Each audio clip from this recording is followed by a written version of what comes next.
Hello friends, welcome back to NCCME kitchen and vlogs. അപ്പോൾ ഇന്ന് ഞാൻ വന്നിട്ടുള്ളത് ഒരു മസാല ഇഡ്ഡലീൻ്റെ റെസിപ്പി ആയിട്ടാണ്. നമ്മൾ നോർമലി ചട്നിയൊക്കെ കൂട്ടിയിട്ട് ഇഡ്ഡലി കഴിക്കുന്നതിനേക്കാളും നല്ല സ്പെഷ്യൽ ടേസ്റ്റ് ആയിട്ട് നല്ല അടിപൊളിയായിരിക്കും. ഒരു തവണയെങ്കിലും എല്ലാവരും ഇതൊന്ന് ട്രൈ ചെയ്ത് നോക്കണം. അപ്പോൾ ഞാനിവിടെ എടുത്തിരിക്കുന്നത് നമ്മുടെ ബാക്കി വന്നിട്ടുള്ള ഇഡ്ഡലി കൊണ്ടാണ്. രാവിലെ ഉണ്ടാക്കിയെടുത്തതാണ്. ഇപ്പോഴും നല്ല സോഫ്റ്റ് ആയിട്ട് തന്നെ ഇരിക്കുന്നുണ്ട്. അപ്പോൾ ആ ഇഡ്ഡലി നമുക്ക് ആദ്യം തന്നെ 4ആയിട്ട് കട്ട് ചെയ്യണം.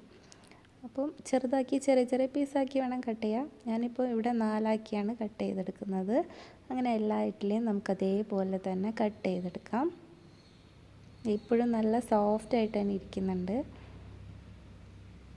ഇഡ്ഡലിയെല്ലാം നമ്മൾ കട്ട് ചെയ്ത് റെഡിയാക്കി വെച്ചിട്ടുണ്ട്. ഇനി നമുക്ക് ഒരു പാൻ അടുപ്പിൽ വെച്ചിട്ട് ഇപ്പോൾ ഞാൻ വെളിച്ചെണ്ണയാണ് ചേർത്ത് കൊടുക്കുന്നത്. സൺഫ്ലവർ ഓയിൽ ചേർത്താലും കുഴപ്പമില്ല. അപ്പോൾ വെളിച്ചെണ്ണയും കറിവേപ്പിലയൊക്കെ ചേർത്തിട്ട് ആ ഒരു രീതിയിലാണ് കേട്ടോ റെഡിയാക്കി എടുക്കുന്നത്. അപ്പോൾ നല്ല ടേസ്റ്റി ആയിട്ടാണ് സംഭവം. അപ്പം ഞാൻ ആദ്യം തന്നെ ചോപ്പ് ചെയ്ത ഗാർലിക്ക്, ഞാനിപ്പോൾ ഒരു 5 നോർമൽ സൈസിലുള്ള ഗാർലിക്ക് ചെറുതായിട്ട് ചോപ്പ് ചെയ്ത് ചേർത്ത് കൊടുത്തിട്ടുണ്ട്. കറിവേപ്പില അതേപോലെ തന്നെ നന്നായിട്ട് ചോപ്പ് ചെയ്തെടുത്തതാണ്. അതൊന്ന് മൂത്ത് വരുമ്പോൾ നമുക്ക് ഒരു മീഡിയം സൈസിലുള്ള സവാള, അതും ചെറുതായിട്ട് കട്ട് ചെയ്തെടുത്ത് തന്നെയാണ്. അപ്പോൾ അത് നന്നായിട്ടൊന്ന് വഴറ്റി കൊടുക്കണം. ഒരുപാട് കളറൊന്നും മാറണ്ട, ട്രാൻസ്പെറൻ്റ് ആവുന്നവരെ ഒന്ന് വഴറ്റി കൊടുക്കണം.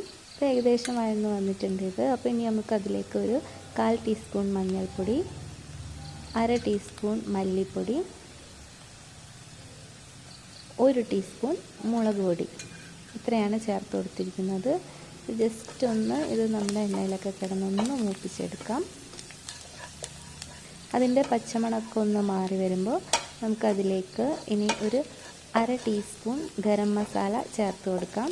ഇതിന് പകരം വേണമെങ്കിൽ അറബിക് മസാലയോ ഏത് വേണമെങ്കിലും നിങ്ങൾക്ക് യൂസ് ചെയ്യാം കേട്ടോ. ഇപ്പോൾ ഞാൻ ഒരു അത്യാവശ്യം വലുപ്പത്തിലുള്ള ഒരു ക്യാപ്സിക്കത്തിൻ്റെ പകുതിയാണ് ചേർത്ത് കൊടുത്തിരിക്കുന്നത്. അതും ചെറുതായിട്ട് കട്ട് ചെയ്തിട്ട് തന്നെ ചേർത്ത് കൊടുത്തിട്ടുണ്ട്. ഇനി നല്ലപോലെ ഒന്ന് ഇളക്കി കൊടുത്ത ശേഷം, ക്യാപ്സിക്കം ഒരുപാട് വേവൊന്നും വേണ്ട, അത് നമ്മൾ കുക്ക് ചെയ്ത് കഴിയുമ്പോഴത്തേക്കും അത് വെന്ത് കിട്ടും.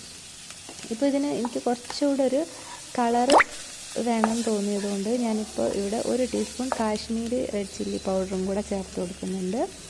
അത് ഓപ്ഷണലാണ്. ഞാനിത്തിരി കളറും കൂടെ വേണം, കുറച്ച് സ്പൈസിയും കൂടെ ആയിക്കോട്ടെ എന്ന് കരുതിയിട്ട് ചേർത്ത് കൊടുത്തതാണ്.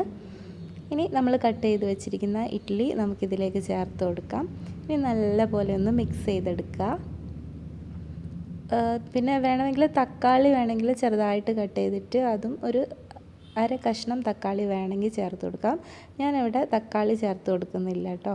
അതിന് പകരം ടൊമാറ്റോ സോസാണ് ചേർത്ത് കൊടുക്കുന്നത്.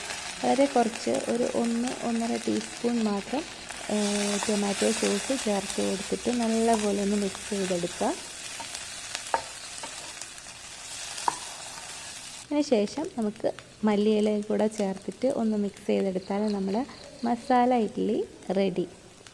അപ്പോൾ നല്ല ടേസ്റ്റി ആയിട്ടുള്ള ഒരു ഡിഷാണ്. എല്ലാവരും ഒന്ന് ട്രൈ ചെയ്ത് നോക്കണം. അപ്പോൾ നിങ്ങൾക്ക് ഈ ഒരു വീഡിയോ ഇഷ്ടമായിട്ടുണ്ടെന്ന് കരുതുന്നു. ഇഷ്ടമായാൽ ലൈക്ക് ചെയ്യാനും ഷെയർ ചെയ്യാനും കമൻറ്റ് ചെയ്യാനും, അതുപോലെ ചാനൽ സബ്സ്ക്രൈബ് ചെയ്യാതെ ആരെങ്കിലും കാണുന്നുണ്ടെങ്കിൽ സബ്സ്ക്രൈബ് ചെയ്യാനും മറക്കല്ലേ.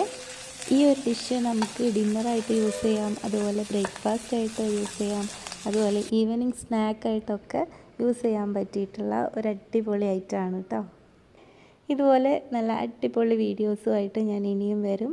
Till then take care, by.